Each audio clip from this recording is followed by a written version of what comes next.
कि कहाँ सोया है।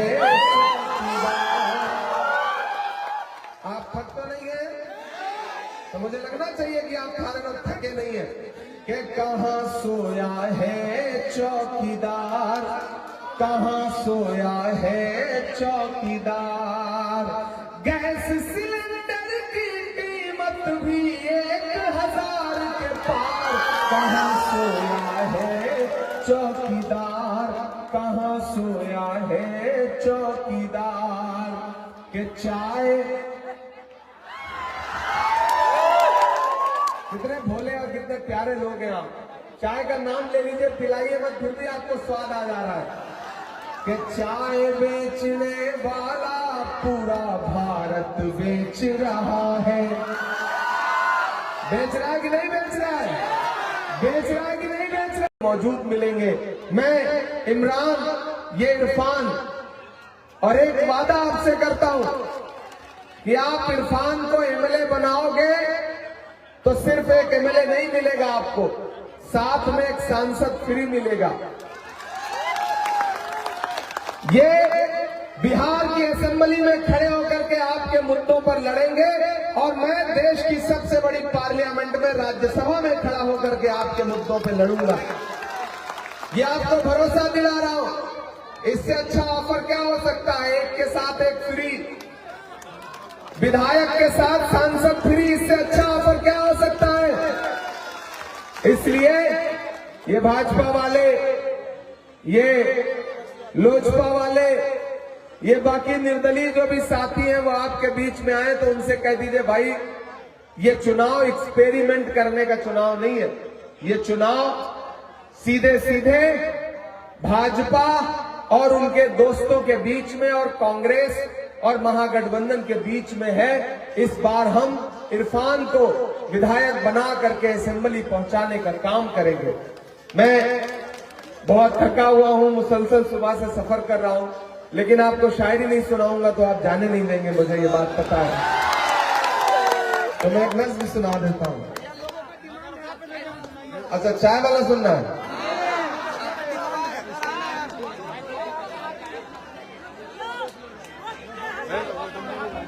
ठीक है, आप बैठिए, मैं सुनाता हूं। कि कहाँ सोया है चौकीदार। आप थक तो नहीं है? तो मुझे लगना चाहिए कि आप सारे लोग थके नहीं है। कि कहाँ सोया है चौकीदार, कहाँ सोया है चौकीदार। गैस सिलेंडर की कीमत भी 1000 के पार। कहाँ सोया है चौकीदार, कहाँ सोया है चौकीदार। के चाय, कितने भोले और कितने प्यारे लोग हैं आप। चाय का नाम ले लीजिए, पिलाइए मत, फिर भी आपको स्वाद आ जा रहा है।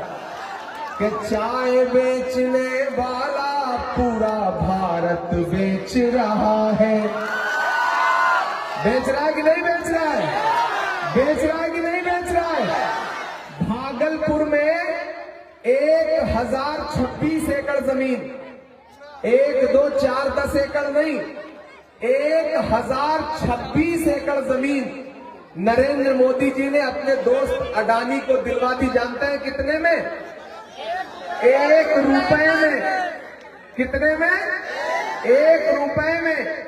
1 रुपए में आजकल चाय भी नहीं आती है, लेकिन 1000 एकड़ जमीन मोदी जी ने दिलवा दी अडानी को।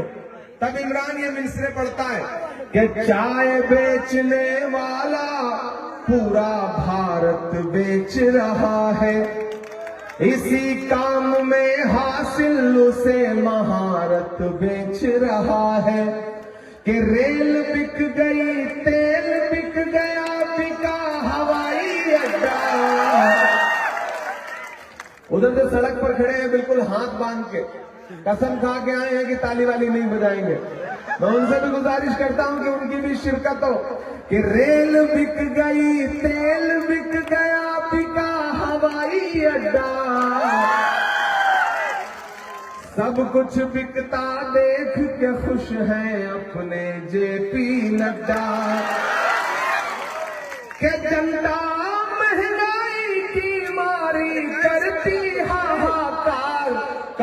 सोया है चौकीदार, कहाँ सोया है चौकीदार। तालियां तो आप बजेंगी कि अब बिहार में बन जाएगी तेजस्वी सरकार। कहाँ सोया है चौकीदार, कहाँ सोया है चौकीदार। यहां असम से 4 टर्म के एमएलए रकीबुद्दीन साहब बैठे, राजस्थान के पूर्व एमएलए सवाई माधोपुर के दानिश अबरार साहब बैठे, भोपाल के एमएलए बैठे हुए आतिफ अकील साहब, अनीस मामू बैठे, इकबाल साहब बैठे। ऐसे ऐसे लोग आपके बीच में कहां से चल करके अपील करने आए।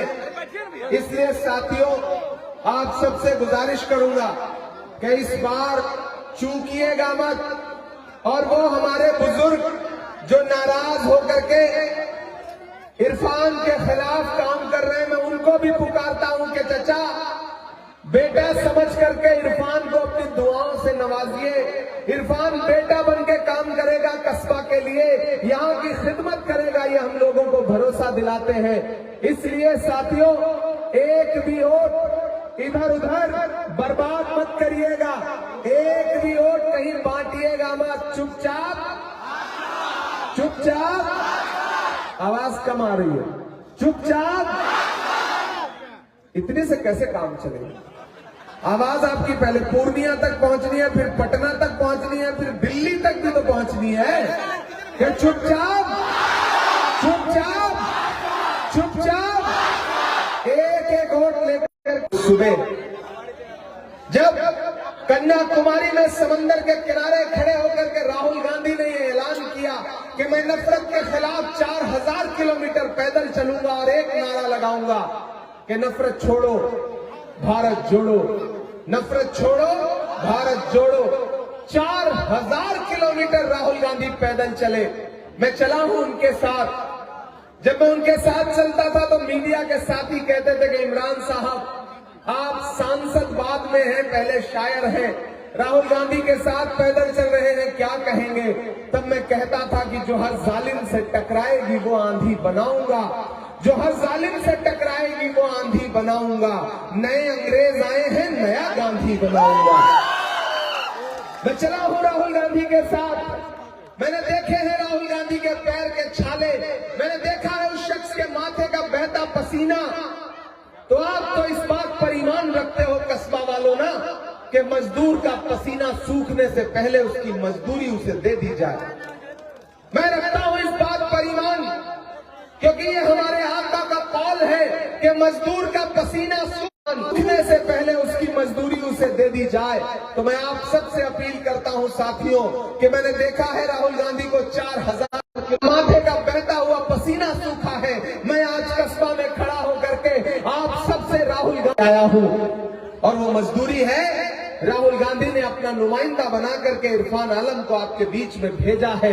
11 तारीख को हाथ छाप के सामने बटन दबा करके अपना एक वोट दे करके राहुल गांधी को उनकी मेहनत की मजदूरी दे दीजिए, जो उन्होंने कन्याकुमारी से चल करके कश्मीर तक में पूरी की। मैं आपको भरोसा दिलाता हूं, मैं जमानत लेता हूं। बहुत सारे लोगों ने इल्जाम लगाया कि इरफान ने तो पैसे से टिकट खरीदा होगा। सुना था आपने वो लोगों की नाराजगी, लोगों के इल्जाम। कहां चले गए थे इरफान बाबू? मेहमान को लाने गए थे क्या? आइए। इल्जाम लगाए लोगों ने। इरफान की शक्ल सूरत देख के लगता है कि ये किसी को पैसा दे सकते हैं। ये तो पैसा ले सकते हैं, बस दे नहीं सकते। जब ये मेरे पास पहली बार आए दिल्ली में, तो मैंने इनको चाय पिलाई, इनको मिठाई खिलाई, पानी पिलाया, और मैंने इनसे वादा किया कि इरफान अगर आपको कांग्रेस पार्टी टिकट देगी तो इमरान प्रतापगढ़ी पहला आदमी होगा जो आपके लिए वोट मांगने के लिए आएगा, और जहां जहां कहोगे वहां वोट मांगने के लिए आएगा। और जो ये बातें कर रहे थे, मैं उनसे भी कहना चाहता हूं, अपने बुजुर्गों से भी, कि कांग्रेस पार्टी किसी से पैसा लेती नहीं, बल्कि चुनाव लड़ने के लिए पैसा देती है अपने प्रत्याशियों को। और कल आपने देखा होगा कि राहुल गांधी जी ने किस मोहब्बत के साथ इरफान को अपने गले से लगाया और कहा कि जाइए, पोस्टमैन का बेटा एमएलए बनेगा। अब अगर राहुल गांधी जी ने इतना कह दिया कि पोस्टमैन का बेटा एमएलए बनेगा और आपने उनकी बात का सम्मान रख लिया, तो ये भी जान लीजिएगा कि पोस्टमैन का बेटा सिर्फ एमएलए तक नहीं रुकेगा, सरकार बनेगी तो मंत्री भी बनेगा। इसलिए इरफान को जिताइए, इरफान पे भरोसा जताइए। इरफान आपके जैसे हैं, इरफान अमीरी में नहीं पले हैं, बल्कि आप जैसे घर परिवार से निकल के आए हैं, इसलिए आपके बीच का बेटा है। कोई तंज करे, कोई ताना कसे, कोई इरफान को हराने की साजिश करे तो उनसे कह देना कि कैंची से चिरागों की लवे काटने वालों, कुदरत के करिश्मों से लड़ोगे तो मिटोगे। तुम फूल को चुटकी में मसल सकते हो, लेकिन खुशबू को बिखरने से नहीं रोक सकोगे। इरफान चुनाव जीतेंगे। ये जितने भी नारा लगाते हुए लोग वोट बांटने की साजिशें करते हुए सड़कों पर दिखे, उनके नारे सुन लीजिए, उनके भाषणों पर ताली भी बजा दीजिए, लेकिन वोट बहुत जिम्मेदारी का काम है। मरहम के लालच में अपनी दुखती रग का पता दुश्मन को देना अक्लमंदी नहीं है, बल्कि बेवकूफी है। इसलिए आप सबसे गुजारिश कर रहा हूं कि सारे समीकरण इरफान के साथ है, हर समाज का वोट मिल रहा है। अगर यहां से इस बूथ से इरफान जीत गए तो फिर पूरे कस्बा में इरफान को जीतने से कोई रोक नहीं सकता। और इरफान जीतेंगे तो तेजस्वी यादव 14 नवंबर 2025 को मुख्यमंत्री बनेंगे। और अगर तेजस्वी यादव 14 नवंबर 2025 को मुख्यमंत्री बने तो इमरान ऐलान करता है कि आने वाले 2029 में राहुल गांधी को इस देश का प्रधानमंत्री बनने से कोई रोक नहीं सकता। इसलिए मकसद बड़ा है। आपका एक वोट सिर्फ बिहार का मुख्यमंत्री नहीं बनाएगा, बल्कि भारत का प्रधानमंत्री बनाने के लिए एक जमीन तैयार करेगा, क्योंकि बिहार से ही दिल्ली का रास्ता भी जाता है। तो साथियों, उठाइए अपना एक एक हाथ, फोटो तो लेंगे, भरोसा दिलाइए मुझे, एक एक हाथ उठाइए, भरोसा दिलाइए मुझे कि आप 11 नवंबर को घर से बाहर निकलेंगे, सुबह सुबह बूथ पर जाएंगे और अपना एक एक वोट भाई इरफान आलम को दे करके, एक नंबर की बटन दबा करके, हाथ छाप पर अपना बटन दबाएंगे और इरफान आलम को जिता करके एमएलए बना करके असेंबली पहुंचाएंगे। चुपचाप चुपचाप। और एक वादा आखिर में आपसे और करता हूं, आज तो मैं ऐसे ही आ गया, इरफान ने कहा, इन्होंने पुकारा और मैं हाजिर हो गया, लेकिन अब अपनी तरफ से एक वादा आपसे करता हूं। आज चूंकि बहुत थका हूं और सुबह 6 जनसभाएं लगी हैं, कल प्रचार का आखिरी दिन है, तो एक वादा आपसे करता हूं कि आप इरफान को अपने इस पूरे पंचायत से, प्रखंड से जिता करके असेंबली पहुंचा दीजिए। 14 नवंबर को रिजल्ट आएगा, मैं दिल्ली में रहूंगा, लेकिन मेरी नजरें कस्बा विधानसभा पर रहेंगी। इरफान जीतेंगे तो इमरान जीतेगा,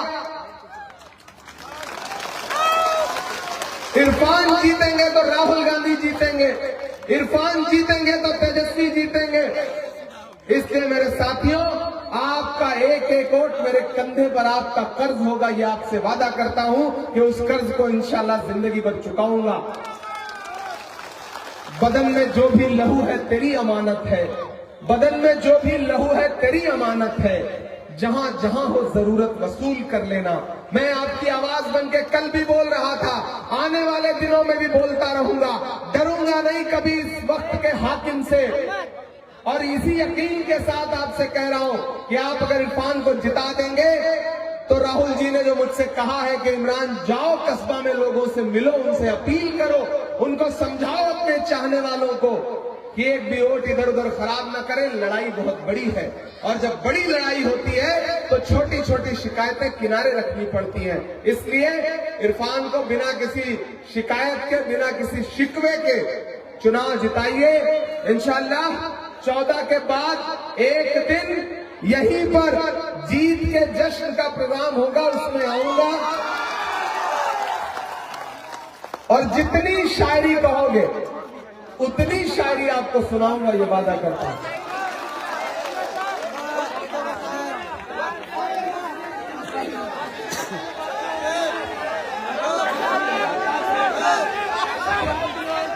एक्चुअली हाँ, पिछले 16 दिन से प्रचार कर रहा हूं, गले की हालत बहुत खराब है, लेकिन 4 मिसरे और पढ़ देता हूं कि दायरे में सिमट के आएगा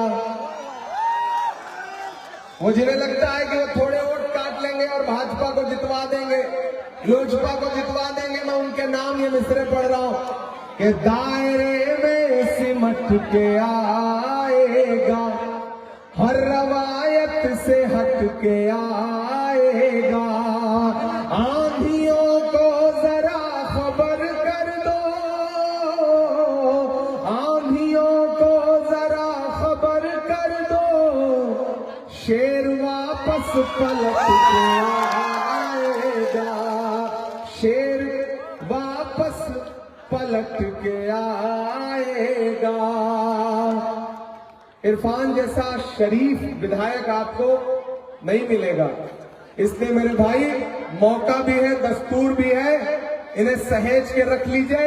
ये आने वाली 30-40 सालों तक कस्बा असेंबली की खिदमत करते रहेंगे, ये भरोसा आपको दिलाता हूं। बहुत शुक्रिया।